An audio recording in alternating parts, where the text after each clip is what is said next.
In the opening scene of the story, Julian causes serious injuries to his master by giving him a head wound before fleeing. While on the slave vessel, the captain closely watches the 100 enslaved individuals on the ship, highlighting that this particular shipment is the biggest the crew has ever had. A crew member expresses worries to the captain about the dangers of sailing through the hazardous allowed zone. He highlights the past of many ships facing destruction in these cursed waters, warning against the dangerous journey. Additionally, he refers to a frightening myth about a legendary creature hiding in the allowed zone with a never-ending hunger for sacrifices. The captain assures the crew that their path avoids the edge of the allowed zone, making it a perfect route to avoid warships or pirates. Nevertheless, his sense of security is disturbed as another crew member announces the finding of a stowaway on the ship, Julian, the runaway slave. After learning about this information, the crew member asks what steps should be taken in response to it. The captain immediately orders his men to carry out the execution of Julian and get rid of his body by throwing him into the sea. Even though the slaves oppose it, arguing that Julian is only a child, the crew members firmly tell them to stop their objections. In a serious manner, the captain disapproves of people who act impulsively. He stresses to the crew that they left the port with rations enough for the crew and the 100 slaves on board, emphasizing that there are no extra provisions for a stowaway. Nevertheless, in order to solve the problem, a pregnant woman offers to come forward and donate her own food to Julian. Observing her action, the rest of the slaves also shared their portions, motivated by care for the pregnant woman's health and welfare. Amid this demonstration of kindness, a single slave, with a grim look on his face, quietly condemns them as foolish. The captain angrily orders them to be quiet, having heard all he can take, and permits them to do as they please. The captain consents to Julian staying on the ship, registering him as slave number 101. Inside the slave cabin, the pregnant woman queries Julian about his stealthy boarding of the ship. Julian explains that he intends to go to the continent to gain his freedom and begin a fresh start. Julian turns to look at her and becomes curious as to why she helped him stay on the ship. The pregnant woman answers that slaves such as herself value compassion since other human beings mistreat them. Julian shockingly asks what they will get by helping someone with no return. The woman calmly responds that it helps to maintain their pride as human beings. After a slave notices a wrapped item in her hand, the pregnant woman reveals it to be a knife given to her by her husband long ago that has been rusted due to her not having the money to maintain it. Julian moves his hand towards the blade, offering to restore it to repay his debt for the meal. Julian remarks that restoring it will be easy since it's just a basic blade. When a slave asked about his skill, he explains that his mother sold him to a blacksmith, where he learned the skill. He spent his days doing various tasks, covered in ash and soot throughout. He exposes the fact that his master would punish him with metal rods by burning him for even the smallest error while doing household tasks. When the pregnant woman sees the scars on his arms, she realizes. He tells the story of how his master was on the verge of killing him, but he took a grindstone from nearby and used it to smash his skull in order to protect himself. He confesses that he lacks knowledge about compassion because he has never experienced it, not even from his mother. After he's done polishing the knife, he suggests to the pregnant woman that she should stash it away from others to prevent getting in trouble, and to shield it from the salty sea air to prevent it from rusting. The lady expresses gratitude towards the lad and inquires about his name. He responds to his name, causing her to smile warmly before introducing herself as Mira. As night falls, the boat drifts toward its destination under the full moon's glow. Everyone sleeps except Julian, who turns at the sound of Mira singing a lullaby to her infant. Sitting beside her, he watches for a moment before asking when she is due. Mira says the baby could arrive when they reach the continent. She guides Julian's hand to her stomach, letting him feel the distinct kicks. Surprised, he notes how strange it feels in motion. Mira explains that the kicks signal the baby's liveliness.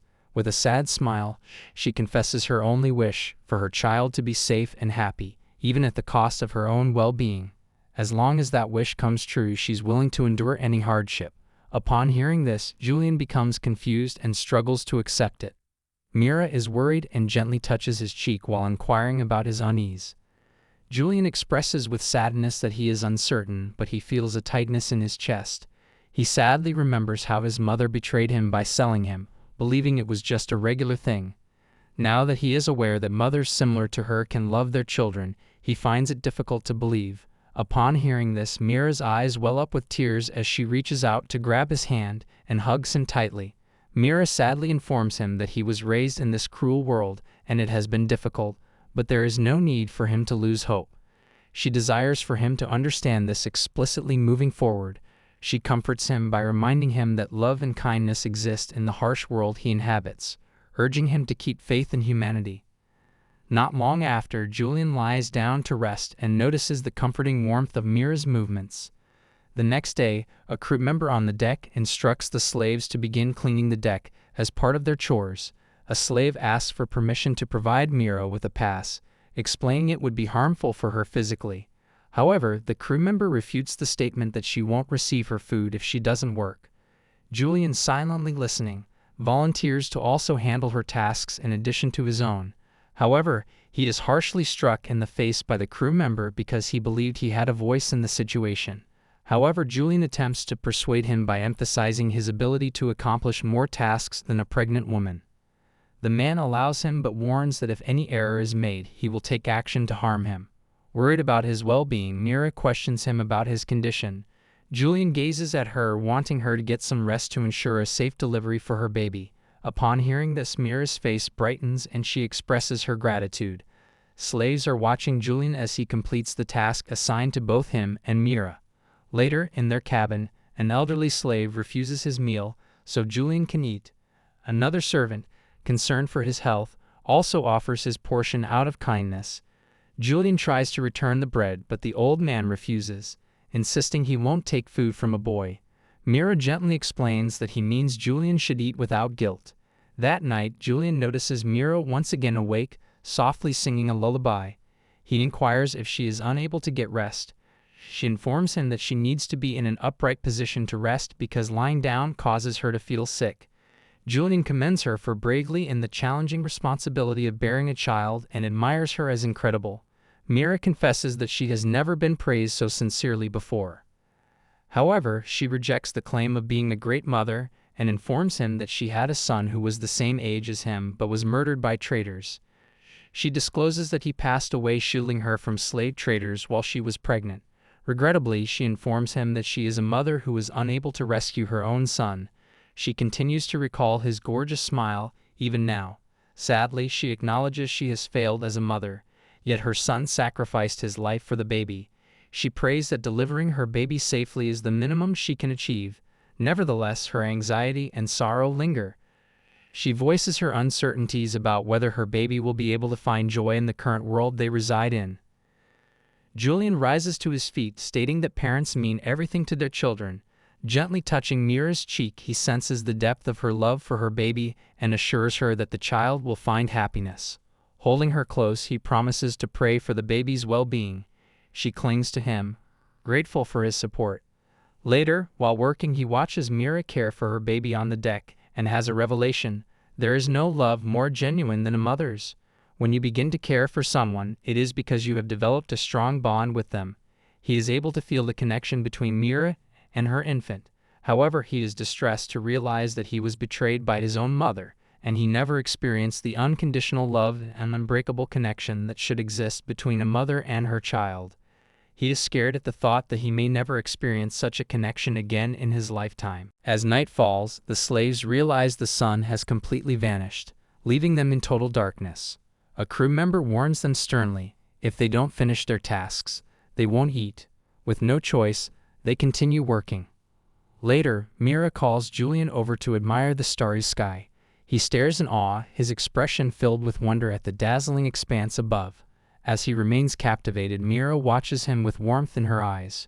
She quietly shares her thoughts, then asks, if they ever gained their freedom, would he live with her? Julian is taken aback, touched by her words. Mira adds that having him by her side would bring her happiness. He gazes down at the rippling sea before answering softly that he'll think it over. She accepts his response with a gentle smile, thanking him. As the other slaves sleep soundly, Julian and Mira lie down beside each other, drifting off under the endless night sky. During a stormy night, the captain receives news from a crew member that they have been drawn into the yellowed zone and caught in the current. The captain is shocked because he was sure they were following a path that did not pass by that location. The map he held clearly indicated they were far from where they were supposed to be. Next, he listens to the crew members' assertion that they are being pulled in by something that resides there and is confident that they can escape by reducing the weight. The captain looks at him intensely and declares in a serious tone that they will proceed with it in this location. Once the slaves are summoned from their cabin, one of them wonders if it is necessary for all of them to be out for ship maintenance. However, the captain informs him that is not the reason for summoning them. With more than sufficient crew members, he can easily handle the ship. The slave seeks clarification on the purpose of calling them. However, the slave is suddenly pierced in the chest with a knife by one of the crew members, causing the slave to feel shocked and horrified by what they witness. All are with eyes wide open to see this brutal scene. After they stabbed him, they tossed him at a distance. Following Mira's shocked questioning, she asked why it happened. The captain's mood darkens as he displays his contempt for the individuals who live their lives without a care in the world. He displays his disdain for all, from the infirm to the young, expecting mothers and the elderly. He describes them as an incompetent group of individuals who are only capable of producing supper work, noting that he acquired them at a low cost. He refers to them simply as unwanted faulty items, but if an accident occurs, it's a different situation. He refers to his slaves as his possessions, informing them that their insignificant existences can be of use by dying to allow him to receive the insurance funds. He menacingly states that even naval vessels do not come near the sea area, and there is no chance of any observer being present. The stabbed slave shouts to the other slaves to flee while the crew begins attacking them. They all begin shouting and sprinting to save themselves. The captain makes a pained expression and instructs them to think, explaining that there is no escape in the middle of the sea. The captain instructs his crew to murder and dispose of their bodies in the sea. Julian is shocked as he witnesses the slaves being killed, and one of them instructs him to stay safe and locate Mira. Immediately after, he is stabbed and cut up by a member of the crew. Julian shouts and pleads for them to cease, but his words are drowned out by the slaves' wails. One of the slaves who perished in the assault instructs Julian to flee and locate the boat. While the crew is disposing of the deceased slaves by throwing them into the ocean, the captain is surprised to find that Julian and Mira are the only ones left alive after the rest of the slaves died while protecting them. He squashes the heads of slaves with his foot, considering them all as useless trash, disposable and without worth, meant to accomplish nothing, and the best way to use them is to make some money for himself. He gazes at Mira and Julian, then orders a crew member to get rid of them by throwing them off the ship. However, when the crew member attempts to harm them, he discovers that his body is unable to move due to paralysis. While Mira observes the raindrops hanging in the air, the captain is also astonished by their presence. Julian, Mira, and the crew member then witness an octopus-like creature emerging from the water. Everyone is shocked to see it curling and squirming around the boat. Standing tall in front of them, the entity inquires if they desire its blessing. The octopus creature tells Julian and Mira that in order to receive a wish, they must first offer up many souls and then give up a true love. To fulfill the first requirement, the slaves must be thrown into the ocean. For the second, one of them must be chosen as a sacrifice, while the other receives the octopus-like creature's blessing, gaining immense power at the cost of the other's life. Julian, still uncertain, asks the entity who it is and what its true purpose is, but the creature doesn't care who benefits from its aid. Its only goal is to assist those who remain. It then demands they decide who among them must give up their pure love. Julian and Mira exchange fearful glances. Kneeling, Julian clenches his fists and asks if the survivor will truly be saved. The creature confirms, promising protection. Determined to shield Mira and her child, Julian rises and urges her to live and raise her baby happily. With tears in his eyes, he steps toward the creature, ready to give his life. But as Mira watches, she sees a vision of her son through Julian. Overcome with emotion, she grabs his hand, refusing to let him go. With tears streaming down her face, she vows she won't allow this to happen. Mira locks eyes with Julian, draws her knife, and declares that she won't lose another child. Smiling through her tears, she entrusts him with caring for his new sibling. Julian rushes to stop her, but she cries out in pain, relentlessly stabbing her own stomach. Determined to protect him, she forcefully cuts through her abdomen, pleading for her child to live happily. At last, she gives birth to her daughter. With tears streaming down her face, she cradles the newborn, kissing her forehead. She tells Julian the baby is a girl and names her Diana. Mira passes Diana to Julian, hugs him, and confesses her love for both of them. With eyes filled with tears, she bids them farewell and makes her way to the sea with her steps unsteady. Just as Mira is about to jump into the sea, Julian hesitantly calls out her name. She then turns to him with a tearful smile before diving into the sea and sacrificing herself. Once the second requirement is fulfilled, the octopus-like creature declares his contentment and prompts Julian to express her desire, assuring her that strength will come from the depths of her darkest times. Following this, he turns to look at the team and notices they are unable to physically move. Remembering the captain's disrespect towards the slaves, Julian hopes that the octopus-like creature will show him evidence that the lives of the slaves and Mira were meaningful. The octopus creature fulfills Julian's wish by enveloping him in a dark mist, causing one of Julian's eyes to suddenly explode and burst. Following that, the crew behind the octopus was allowed to move. Next, the captain commands his crew to eliminate Julian and the monster. He instructs them to slaughter the octopus so he can potentially fetch a good price for it. After spotting the men running towards him, Julian releases a smokescreen and quickly moves in to forcefully push the captain against a wall, his eyes revealing a transformation caused by the wish. Julian is shocked as he examines his veiny hands and eyes, wondering what has caused this change in him. After the octopus being tells him, he learns that his wish has granted him the life force of the 100 sacrificed slaves, giving him their physical abilities like speed, endurance, and reflexes. Everything has been brought together and given to him. Julian requests Diana to hold off for a bit while he goes on to eliminate the entire crew. He approaches the team with a strong desire to end his life. His angry eyes focus on them as he raises his hand to retrieve his weapon. Prior to fetching Diana, Julian is stabbed in the neck from behind. He is shocked to observe that his head has been regenerated once more. He moves closer to Diana and gazes lovingly at her. He expresses his gratitude towards her. Suddenly, the captain drives a spear through Julian once more, convinced of his victory. But to his shock, Julian's fatal wound vanishes before his eyes. Stunned, Julian touches the spot, bewildered by his survival. The octopus being reassures him. He now has 100 lives. The captain, trembling on his hands and knees, swears and begs for mercy, offering Julian a share of his fortune in exchange for his life. But Julian's cold stare is his only answer before he knocks him to the ground with a single punch. As the octopus creature sinks the ship, it gifts Julian a boat. With Diana in his arms, he climbs aboard. The creature promises safe passage, the boat set to reach land on its own, and bids him farewell. Julian holds Diana close, tears streaming down his face as she clings to his thumb, the most precious thing he has ever held. But as she grips him, a faint crack forms on her left arm. In a flashback, Mira enlightens Julian on the reason babies cry.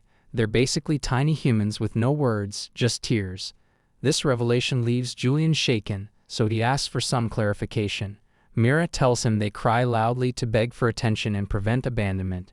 She believes being born into a strange world terrifies them. To calm these little bundles of joy, Mira advises smiling, cuddling, and reassuring them with a promise of eternal companionship. It all seems a bit quirky, but when she says it with a grin, it eases her mind, making her feel less alone in this big old world. Her assertion is that there is a type of satisfying joy that actually exists. Currently, Julian attempts to soothe the weeping Diana as they remain stuck in the ocean. Once the boat encounters a shipwreck, it catches him by surprise. Julian is looking around in shock. Upon witnessing sea demons conveying their disapproval of receiving the octopus being's blessing, he is taken aback. All octopus creatures are loudly protesting and expressing their discontent with the decision prohibiting them from consuming Julian, labeling it as unjust. They are weeping and deeming it as not acceptable because he is just a mere land walker. However, their queen continues to grant him her blessings. They are prepared to harm and consume him, regardless of facing consequences. Julian can't comprehend the situation and what's going on around them. He looks at the sea demons making their way towards his boat with a slithering movement. Julian reacts to a sea demon attempting to climb onto the boat to eat him, so he jumps onto the wreckage with Diana in his arms. The sea monsters continue to shriek in their desire to consume and destroy him. They are once more attempting to ascend the wreckage, but are unable to succeed. This leads him to understand that the sea demons cannot venture out of the water and climb onto the ship, as they likely perceive it as solid ground. He inquires if they are accompanying an octopus. At that moment, a massive sea demon's eye arises from the water, annoyed by Julian's arrogance, and dares him to see how long his land will survive. The sea demon warns him that he will soon be devoured once the ship's bottom is destroyed by other sea demons below. The demon's menacing stare warns him that soon they will both be consumed by the demon as their meal. Julian is trembling with anxiety and doubt. While Diana cries, she holds on tightly to him, causing him to contemplate something. He remembers the expressions of Mira and all the slaves on the ship who did their best to rescue them. Anger and determination filled his eyes. With no alternative, Julian sets Diana on the ground, grabs a lengthy wooden stake from the vessel, and plunges into the sea to confront the eel sea demon. As Julian uses his weapon to stab and cut the eel sea demon, he is also pierced by its numerous tendrils, resulting in his body becoming poisoned. Julian yells, questioning why it doesn't choke on this. He defends himself against the sea eel using his stick. Julian finds himself in a fierce battle with the sea demon, who is determined to take him down. As the demon thrashes in the water, Julian remains stuck on its body, relentlessly stabbing at it. The demon lets out a piercing scream and lashes out with its sharp tentacles. One of the tentacles manages to pierce through Julian's body, causing him to cry out in pain. Despite the multiple tentacles attacking him, Julian remains focused and raises his sharp stick, slicing through many of them. This action causes the sea demon to roar in agony, opening its mouth wide. The force of the demon's scream knocks Julian off balance, causing him to slip. As he falls, more tentacles continue to pierce through his skin, intensifying the battle. He is currently hanging from the tentacles that are penetrating his injured body.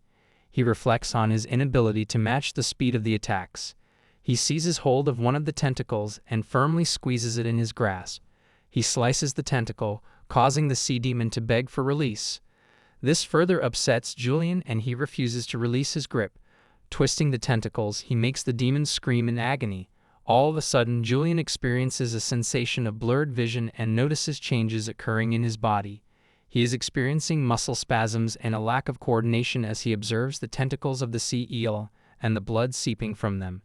Julian becomes aware that the toxin in the tentacles is making his body twitch. The eel demon grins smugly as Julian weakens and begins to descend into the ocean depths, indicating that he is cognizant of his rebirth with his 100 lives. The sea eel tells him he will be reborn and perish repeatedly until he uses up all his wretched lives, advising him to descend to the depths of the sea and endure the pain. Julian gives an angry look to the demon as it slips out of its body and is about to fall into the water. Looking up at Diana's ship, the sea demon eel informs Julian that she is a weight on him and a huge responsibility. Because he is obligated to care for her, he feels like he is no different from a slave. Julian is upset by this and anger flashes in his eyes. The sea eel demon expresses sympathy for the baby and inquires if she plans to continue living without her mother, trying to make him give up on life by suggesting that his death will reunite him and Diana with Mira in the afterlife. It is said that everything eventually goes back to the sea. Not only him but also the baby will be reunited with her mother, and the three of them can be together again.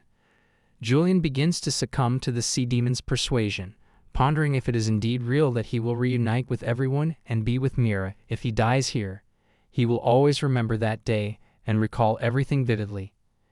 He remembers the tragedy of being sold by his mother. He can still recall the small number of silver coins she held, along with the joyful expression on her face as she departed. Even as a young child, he was aware and fully understood that he was being sold. His mother did not turn around even once.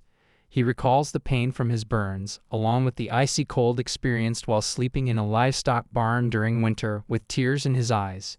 He also recalls the comforting presence Mira had and the sorrow he experienced when she was gone.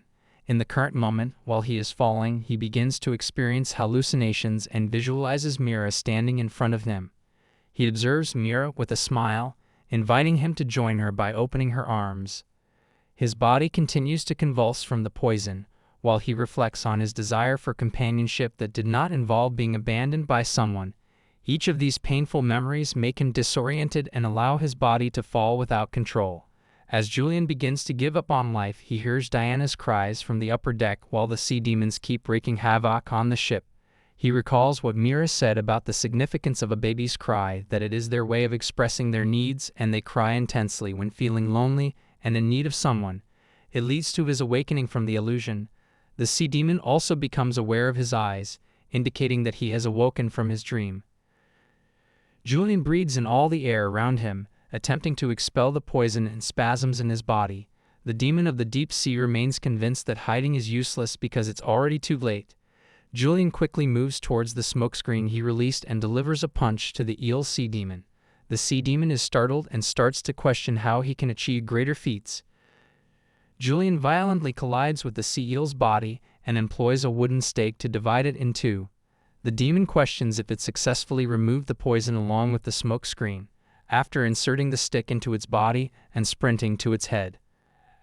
After splitting the demon in half he gazes up and shouts for Diana. Julian attempts to move beyond the additional sea demons blocking his path. Different sea monsters are angry at him for slaying the sea eel monster and are warning him that they will kill and devour him. A lot of them are whirling around him. He is not concerned with any of them and warns them to avoid crossing his path. He uses his sharp stick to cut down many who cross his path. He is sending them individually to hell as they encounter him on his path. There appears to be a conflict happening beneath the surface of the water. Julian skillfully navigates his way, and he swims to the surface to reunite with Diana. As he holds her close, he offers his apologies and assures her that he will never leave her side now that he is not by himself. Afterwards, he notices the coastline in front. He cheerfully instructs Diana to raise her gaze, letting her know that they have arrived at their destination. After hearing this, Diana laughs and Julian agrees, saying he is tired of the sea. Upon reaching shore, Julian steps out from the boat holding Diana in his arms. He is optimistic about finding individuals who can offer food and shelter. He staggers, but he remains determined to shield Diana as he emerges from the water. With a grim expression, he contemplates whether he has lost too much blood, but still he is feeling secure. He feels dizzy, famished, and fatigued. Sitting on the ground, he can't help but ponder why his thoughts are no longer clear. As his wounds begin to take a toll on him, Julian encounters a young girl who happens to be passing by him. He lifts his head to gaze at her, alerted by the sound of her footsteps. The girl spots tiny Diana and appreciates her adorable appearance. At that moment, a heavily built man wearing armor comes towards them. Julian starts to worry as the big man stands above him, wondering if he is a soldier. Feeling threatened by the soldier, Julian positions himself in front of the girl to protect her and instructs her to move away. However, he is amazed when he spots the girl sprinting towards the soldier named Angval. She indicates Julian and the child and tells him that the young boy she encountered is injured. Angval watches him closely and notes that he has severe wounds, expressing shock at the sight of a child and an infant alone at such a place. Julian is asked about his parents' whereabouts. His eyes filled with tears when he heard this, and he said that she sacrificed herself for him and Diana to live. Angval advises him to come with her, mentioning that infants require milk for survival and letting him know they have goat milk available for him. She also indicates injuries that require healing. She couldn't bear the thought of them perishing in such a condition due to her compassionate nature. She tells them to follow her and brings Julian to his house to tend to his injuries and give food to Diana. She requests Titi, the girl, to give her bandages and clothes so she can clean his wound. Angval examines his injuries and begins sewing up the severe lacerations. She is worried about how someone so young can be in this condition. Angval finds it odd observing the extent of Julian's injuries and wonders about the hardships he must have endured, noticing that one of his wounds is already healed despite the presence of blood. Having brought it up, Julian takes note of his injuries healing rather quickly, his body being more resilient, and the fact that he was able to breathe underwater during his battle against the eel sea demon. From all of this, Julian starts to realize that the more he uses his power, the more his body is beginning to adapt to it. After receiving a change of clothes, which are noted to be a little big for him, Julian joins Titi and Angval for dinner and hungrily reacts as his stomach rumbles. Julian is concerned that he will not be able to pay back the duo because he does not possess any money. However, Engvall informs him that she has no plans to accept any money from him. Julian gazes sorrowfully at him and inquires about why she is willing to help him. Engvall informs him that he doesn't need a reason, as it is in one's instinct to nurture children and infants. Julian remembers the moment he inquired Mira about her motivation for assisting him without expecting any compensation in return. Her answer was that it helps her in preserving their dignity as an individual. Julian expresses gratitude to Engvall for his assistance and requests a fresh piece of cloth. He sits down with Diana and gives her goat's milk to drink while holding her. While getting up to go to the bedroom, Engvall tells him where the bathroom is located. Julian informs the two of them that he intends to repay their kindness someday. He informs them about both his and Diana's names. Engvall and Titi also introduce themselves. Julian gets ready to relax after lying down on the bed. He is reaching his breaking point and on the verge of collapsing because he is unable to remain conscious any longer, no matter how hard he tries. Nevertheless, he must remain awake to soothe Diana as she continues to cry uncontrollably, causing him great distress. He pleads with her to go to sleep, but she is grumpy and continues to cry. He goes for a walk outdoors with her in order to help her get some fresh air, hoping that it will be beneficial. Quietly, he descends the stairs and finds Titi comfortably sleeping and snoring in her bed.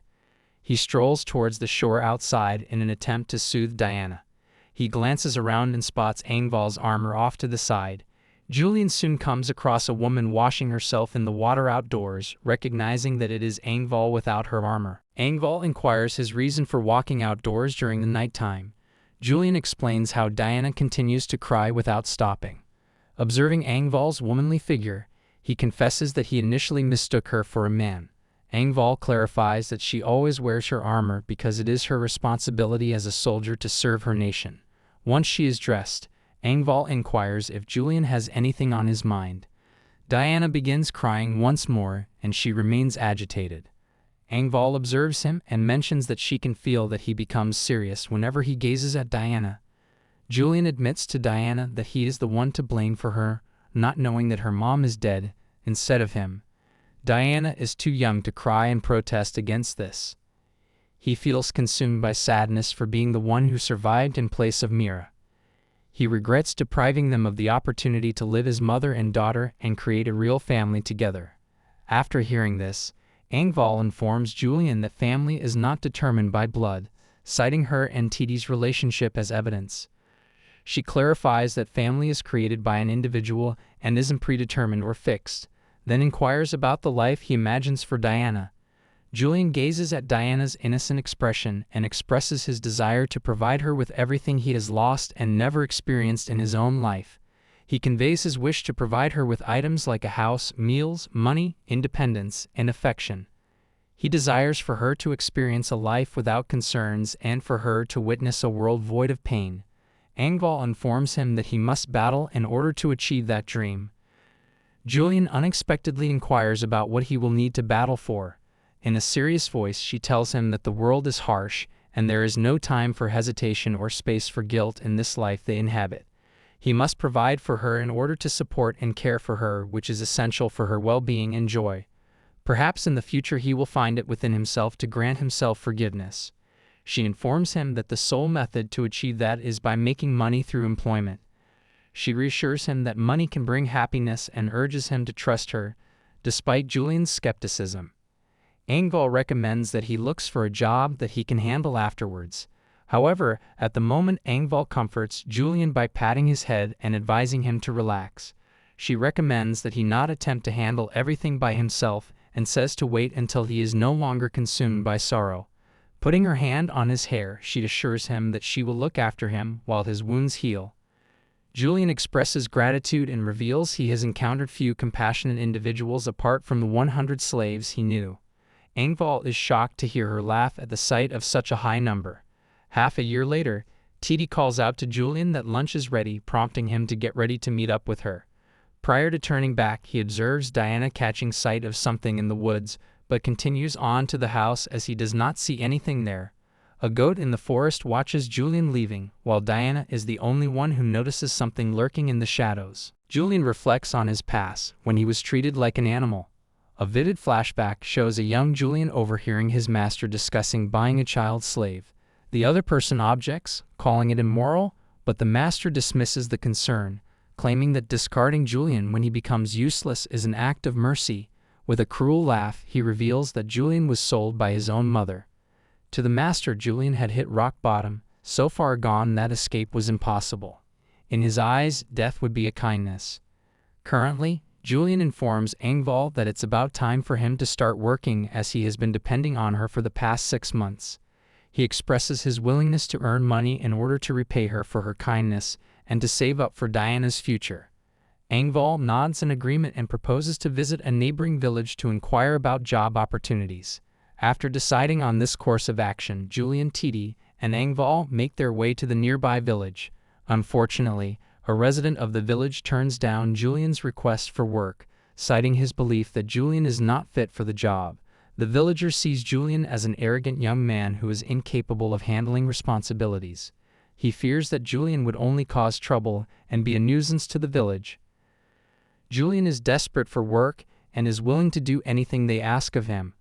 However, they have doubts about his suitability for the position, mainly because he is an outsider and they don't trust him completely. Despite their doubts, they decide to give Julian an opportunity to prove himself.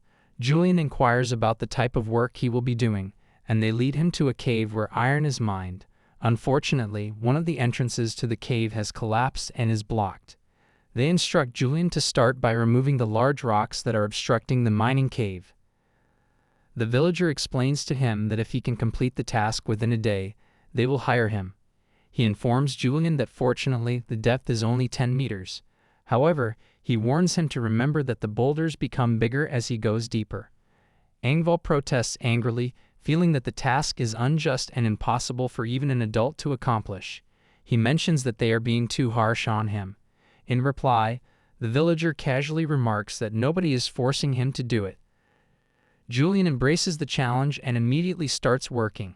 Onlookers observe from afar as he tackles the task at hand. He effortlessly lifts a massive rock and relocates it away from the entrance.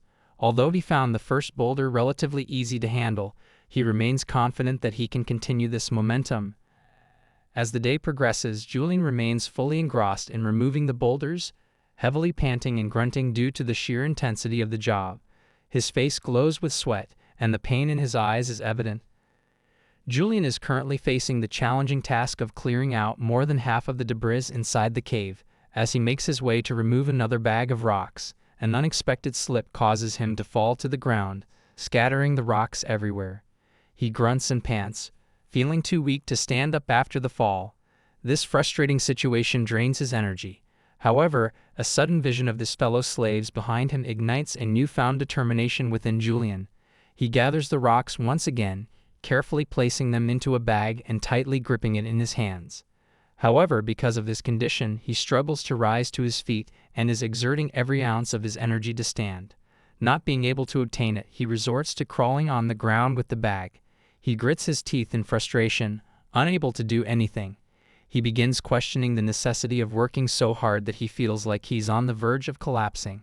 At that moment, he hears his name being called and feels a hand on his shoulder, asking him to use his strength along with their own. They inform him that in this manner he will not feel fatigued. Julian looks back at them, his eyes start to water. Whenever he is in trouble, he whispers quietly, someone always comes to his rescue, and he has never been able to accomplish anything on his own. He remembers the time at the store when he was a young child saved by the help of others. He begs them with tears in his eyes not to show mercy on him, questioning how he can possibly bring them peace if he cannot be relied upon to control himself. He recalls when Mira entrusted her child to him. He firmly whispers that he is committed to fulfilling a promise, so he must deal with it by himself. Even though he feels tempted, he recalls the faces of Mira and the other slaves and informs them that he must refuse because he thinks it's something he needs to learn how to do on his own. The villagers worry that Julian is overexerting himself and get ready to assist. Nevertheless, Engvall prevents them from leaving as she emphasizes the importance of continuing to watch since they initiated the situation. The sun is on the verge of setting, and the entire village is gathered to watch Julian's hard work. When the night sets in, Julian can be seen proudly standing in front of the boulders piles after successfully clearing all the debris from the cave. Despite the clear display of his suffering on his face, he remains upright and tells the villagers that they are all responsible. The villager who had doubted his abilities pays him for the job and acknowledges that he was mistaken because he is actually highly skilled. He gives him his pay and lets him know that he is now an official employee, expressing his happiness to have him on board. Julian's happiness is clear as he smirks with his sweaty face and tired eyes. The scene changes to Julian's house as he constructs a grave for Mira by burying her old clothes. He finishes her tomb by raising a large cross sign on top. He gets down on his knees in front of it and reveals that it's him. He hopes that she is peaceful and will look after them. Not long after, Julian calls for Engvall and Titi to see Diana crawling. Titi immediately claims she's already better at it than Julian ever was. Julian, unamused, listens as Titi cheerfully recalls how he once flopped around like a beach fish during a village task. Engvall tries to hold back laughter but ultimately fails, chuckling as she apologizes, saying he was just too intense while working. She admits the joke caught her off guard, making her laugh. Julian crosses his arms, feeling like they're ganging up on him while he's already in a vulnerable position. They are simply enjoying a rare moment of joy together. Here I am, know it's been a while. I was in denial about my love. Here I stand, I know I walked away.